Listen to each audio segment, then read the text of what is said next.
โอ้ยชงผมมันก็ได้ไปมาตัดให้เนี่ยเบิดความรอเลยนี่โอ้ยสี่ชุดพี่น้อยมีอยู่สี่ชุดมาไปดูฮะโอ้นี่เลยงามเนาะ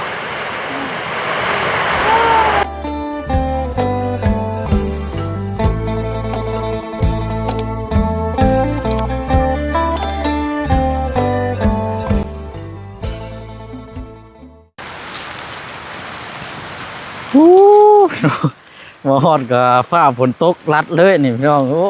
ยปวดแหล่นี่เนาะ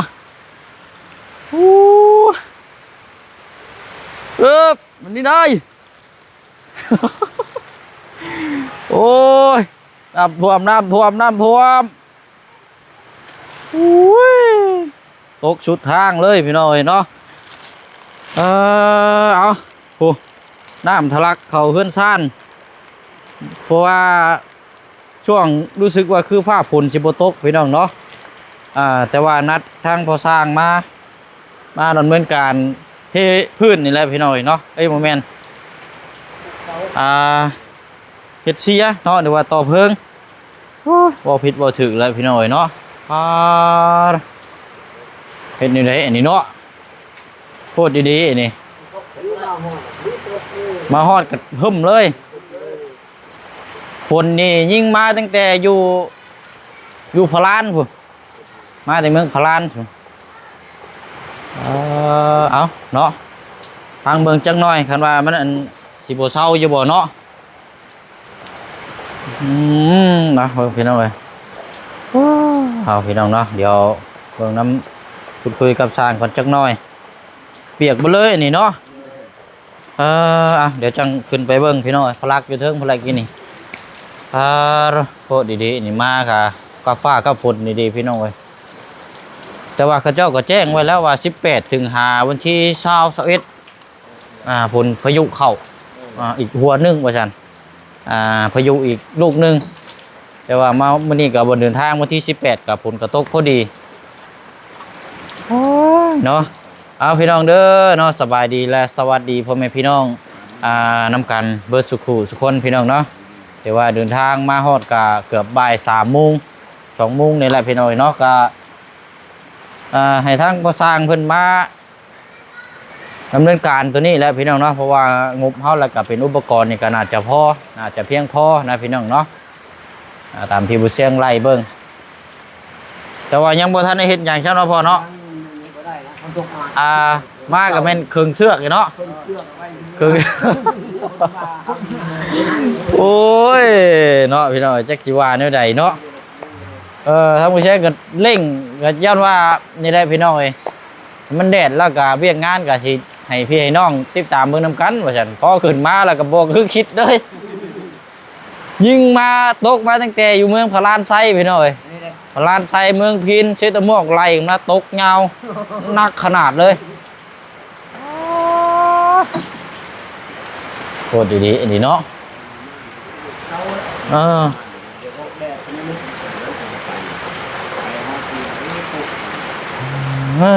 พี่น้องเอ้ย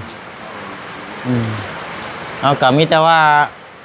ตัวนี้หากับ2 โมงพังบิกจังน้อยเนาะพังบิกจังน้อยคันว่ามันนั่นก็เป็นว่าเขิงเนาะเอากะหาใส่จังหวะเอาผ้าผุนยุตกนั่นแหละเนาะมันคันว่าสีโบเฮ็ดรอมันก็เป็นพอดีนี่แหละพี่น้องเอ้ย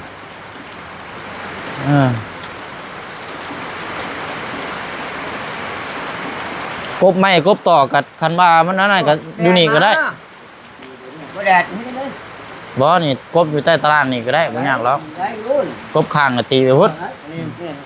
กบไม่กันพอกเสานี่พอกเสานี่พอกที่มันแต่ว่าเขารอบนเสานี่แล้วเนาะเรียกมัดมันเชื่อนไปมัดแรกมือ1 2 มือได้แบบง่ายจังว่าคันว่ามันบ่ดินก็เฮ็ดได้อยู่เนาะพ่อเนาะไม่ยากหรอกเนาะเอาเดี๋ยวฟังเบิ่งจักหน่อยนะพ่อเนาะ ขึ้นไปหาทางหนุ่มน้อยเพิ่นก่อนจังแม่นยังพี่น้อยเนาะเดี๋ยวขึ้นไปเบิ่งน้ำกันอยู่ในถุงนี่ละก็นี่เนาะกำลังคึงแล้วพี่น้อยกำลังวัดอยู่โอ้โหดีๆนี่เนาะฝนนี่ก็ได้โดดน้อยแล้วนี่ผู้ลูกบอลพี่น้อยน้ำทะลักนี่แหละนี่หาดินมาถมหน้าบ้านแต่ให้น้ำมันไหลทะลักลงห้วยพุ่นเลยบอกอยู่เจืองกันแต่ว่าบ่เห็นเราเห็ดสุดท้ายน้ำทะลักมาไหลเขาใต้ตารางเฮือนอยู่คอนเต็มหมดเลยไปพี่น้อยเบิ่งก้อนบ่นี้ใจ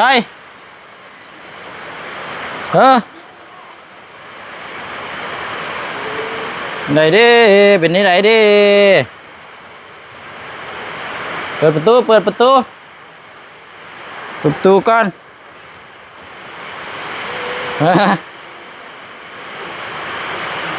ฟ้าเหลื่อมพี่น้อยปิดเนี่ยอ้าวใช่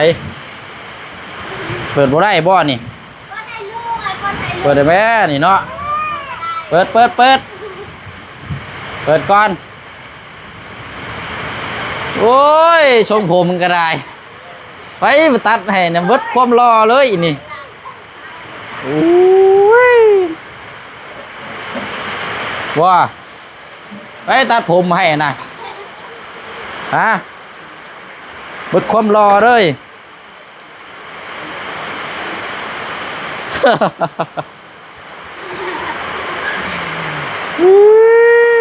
เดี๋ยวนั่งท่าละวันนี่จัดควมเท่าไรใช้สบายดีก่อนสบายดีลูกสบายดีนะใช่เฮ้ยเนาะใช้คือมือแท้นี่ใต้ไฟมันก็คนก็ตกเล่นพี่น้องเลยแดนใช้นะโอ้ยเนาะนี่พอสร้างมาต่อเพิ่งเสียให้อยู่ก็เรียบร้อยเลยฝนตกบ่รอดเนาะ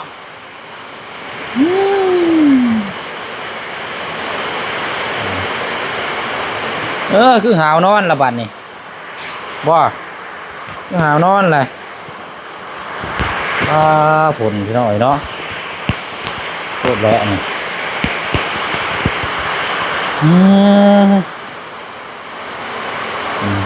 เบิ่งก่อนมาพี่ก่อนมานี่ไม่ยั้งนี่เอานั่งก่อนจังน้อยสิพี่น้อยดีแต่ว่ามีเพื่อนให้ชนให้เศร้าเนาะดึกไม่เก่งขึ้นนะคนลึกตรงไงมาพี่น้องฮะหยิบไม้ก่อนแท้เจืองไปใช้ไปนั่นไปหับปูกินไปหากระปูเดี๋ยวมาจับมือมาไปตัดผมมาก่อนเจ้าว่าตัดโอ้ตัดมื้อนี้บ่เมื่อวานเนี่ยตัดผมให้บ่เฮ้ยแล้วนี่เนาะพี่ดอยเนาะอยู่ในถุงนี่ทั้งแม่ป้าเนาะทั้งแม่ใจดีที่ว่าเพิ่นฝากเงินมาให้ต่อเพิ่งนี่แหละพี่น้อยเนาะจากฝั่งไทยเพิ่นฝากเงินมาได้ให้บ่เชียงนี่ซื้อเสื้อแขนยาวคือบ่ค่อยมีแขนยาวใส่บ่มีอยู่บ่เสื้อแขนยาวมีประมาณ2-3ชุดนั่นแต่ว่าบัดส่วนลายบัดใส่แต่แขนสั้นให้ลูกเนาะยุ่งมันกัดติบัดนี่เห็นว่านี่กัดบ่แลนี่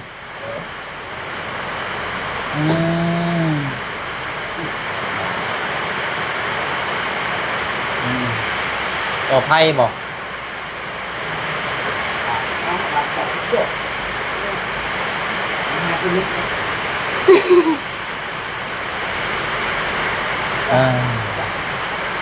เอาไปหน่อยเนาะมาไปดูมาเห็นไหม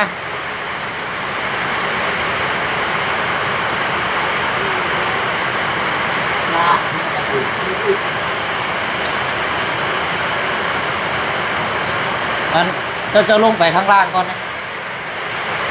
บ่ได้บ่ได้บ่ได้เด้อไปสูบยาเพื่อนใกล้เด็กน้อยเชนก็เลยให้ลงไปแฮ่แดนแฮ่แดนแฮ่แดนแฮ่แดนอึ๊บบ่นี่ซองเบิ่งเอา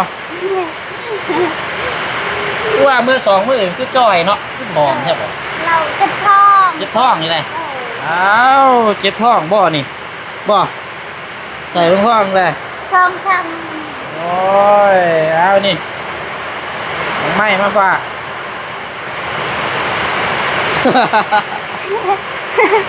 ำปลาย่านเลยกู นี่ย้างบาทเลยเอาบุกล้าใส่ยะบาทนี่อาใส่กันมาลูกใจไหม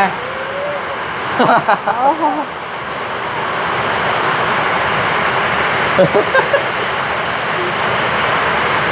น้องอยากใส่บ่นี่เอ้ยยืนอึ๊บเอาบ่งานผู้ดีงามนี่เสืองามมีอยู่4 ชุดพี่น้อยมีอยู่4 ชุดมาได้อยู่ฮะเฮ้ยแล้วก็ดีแล้วเชื่อมาใหญ่มาเลยนี่เอาจับจะยุ่งน่ะ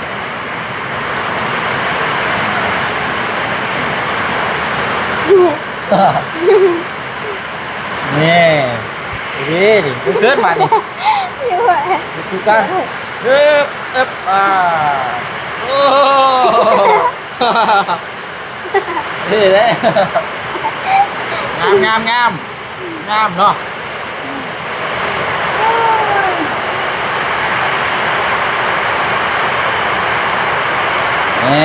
นี่ทรงอันนี้ผมแต่ว่าอยากขายาวอยู่จังน้อยเนาะ โดย เอาไว้เพื่อใหญ่เลยเด้อเพื่อใหญ่เด้อยาวนี่ก็ไล่เดียวกันนี่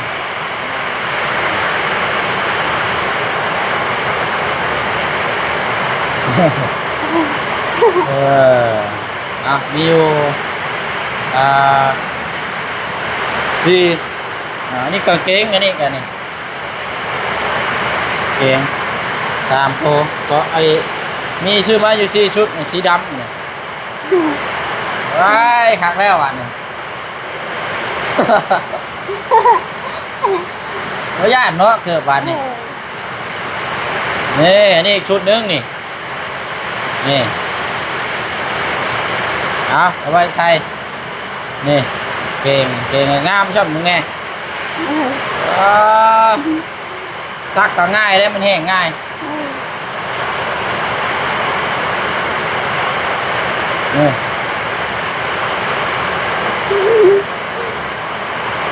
เจ็บท้องบ่ต้องเจ็บท้องบ่มานี่มา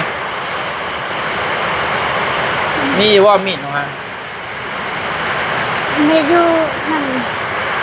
เอาไปปอกไม้ให้เรากินก็ได้เอามาพี่ว่าคนน้อยนะมาพี่เอาไปปอกผ้าจะเงี้ยนึงก็ได้เด้อมาให้พลักโอ้ทุกผมนี่แบบเดียวกันเลย เฮ้ย ว่าเอ้ยรัก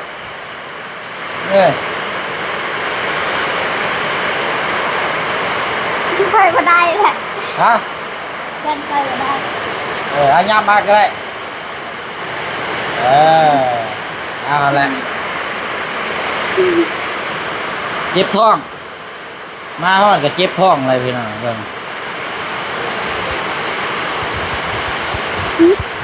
เนาะทำโอ้ยทรงผมกันเนาะ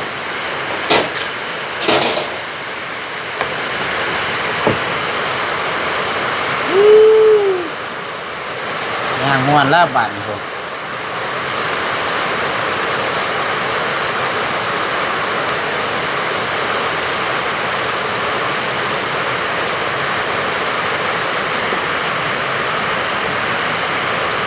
จะแรมใช้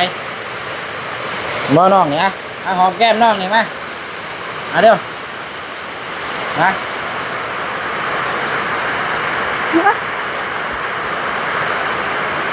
แม่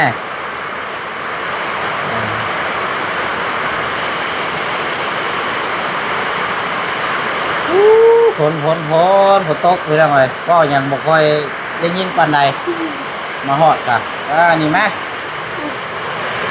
กินดึงเอาแกนเสือแล้วขึ้นแน่แกนเสือมันอยากยาว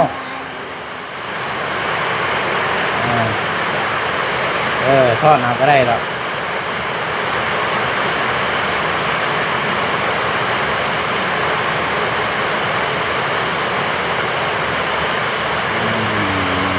วันนี้โอ้โหอีเนาะกระเทืองนี่เนาะอันมาพี่เรามา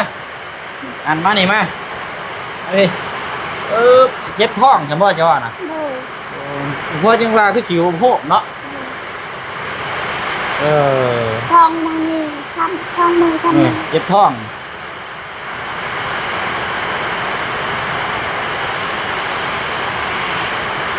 เชอรี่กินบ่ทางไหนกินบ่เชอรี่ดูดกินน้ำมันจังหน่อยก็ได้นี่เกิบมาใส่คู่นึงนี่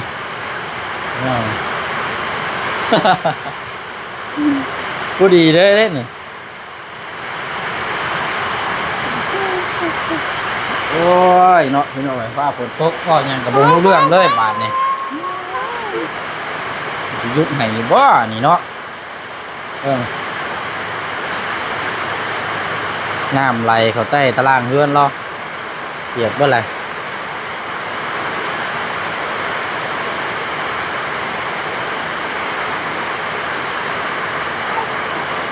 น่าจะเป็นไงเนาะกำลังวัดเนาะคันว่ากำลังวัดกำลังดึงอันนี้อยู่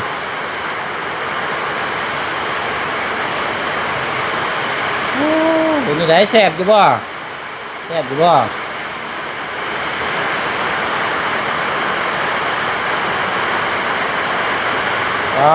มีบ่เช่าง่ายยังบุดมืออยู่เหมือนเนาะตกแต่เช่าฟุตบอลนี่นะไปเข้าตกแต่เช่าพี่น้อยบ่รุดตัว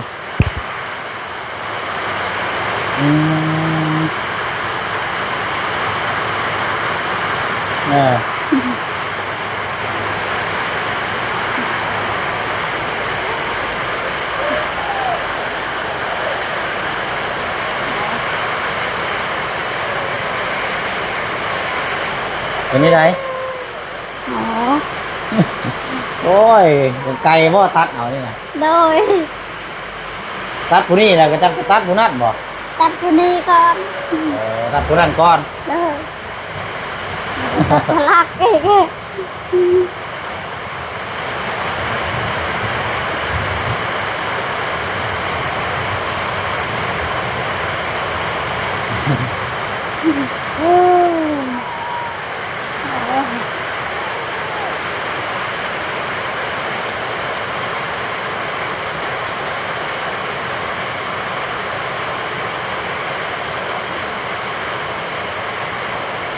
โอ้ยเอาหัวแน่นกจังหน่อยแน่เนาะก็อย่างก็บ่ได้ยินพี่เราสั่งกระสี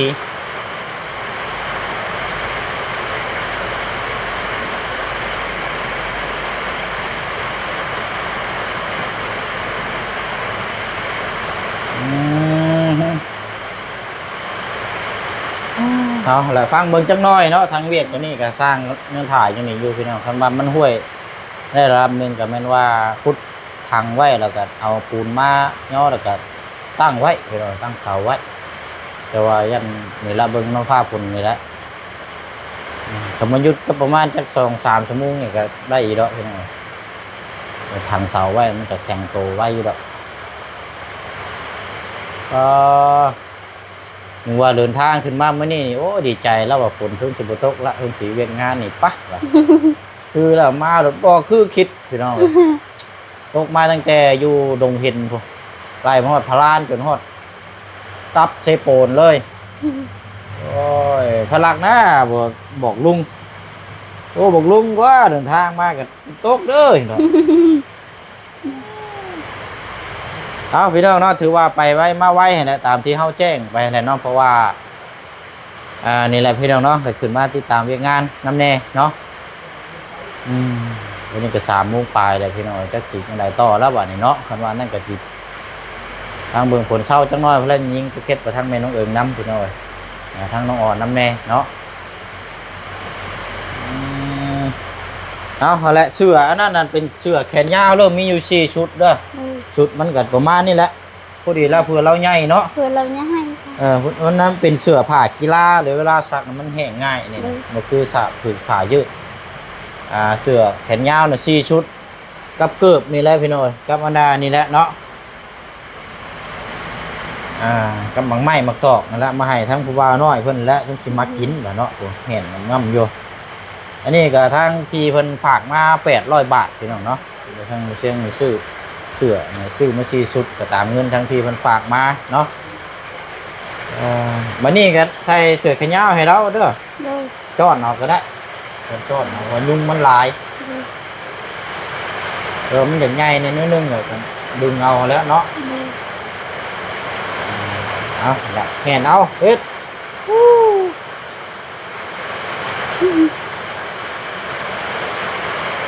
ไว้แล้วเอาไว้กินมื้อแดงไว้กินมื้อแดงเด้อเอาไปใช้น่ะบ่ให้เชื่องบ่ไว้ให้แม่โอ้ยเนาะเอาอะไรเก็บไว้นี่กินตัวนี้เจ้านะนี่เฮ้บ่ให้เอาไว้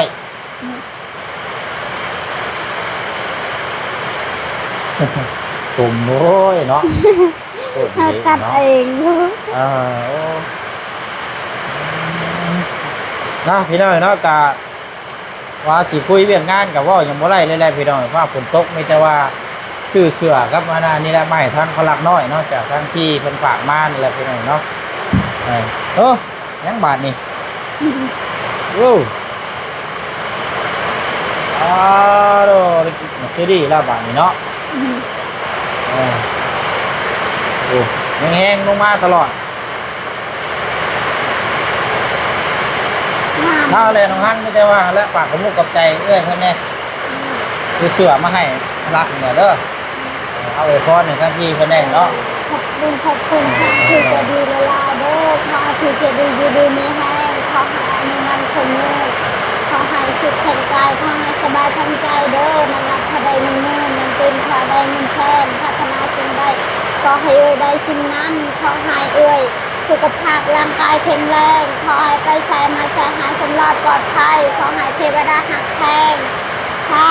ธุแล้วก็ขอบคุณทางอายนำเป็นผู้ทานบุญให้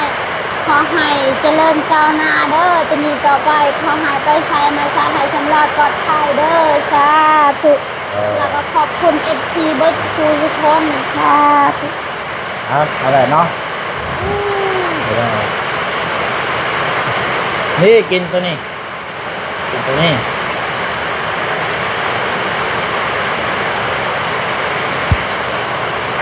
เนาะเนาะ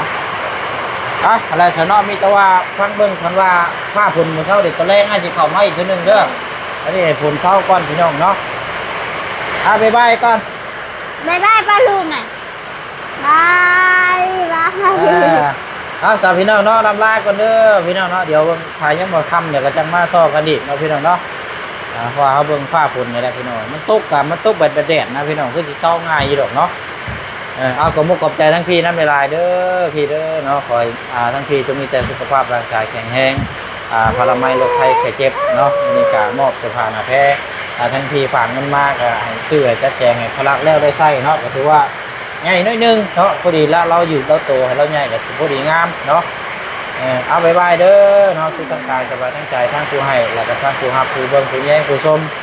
น้ำกันเบิ่งสุขุทุกคนเนาะเอาสบายดีเด้อเพิ่นเด้อเนาะจะมาติดตามเบิ่งหน้าเวียงงานต่อเพิ่งตัวนี้บัดนี้พี่น้องเนาะบ๊ายบาย ไปเดียว บายบาย สบายดีป้าลุงอ่ะสบายดีสบายดี เนาะไปอะไรพี่น้องเนาะลำลาก่อนพี่น้องกับผ้าฝุ่นอากาศเนาะมาฮอดกาตกตกว่าเนาะไปบายบายเด้อพี่น้องเด้อเนาะเดี๋ยวมาติดตามเบิ่งน้ำกันหน้าเวียงงานบัดนี้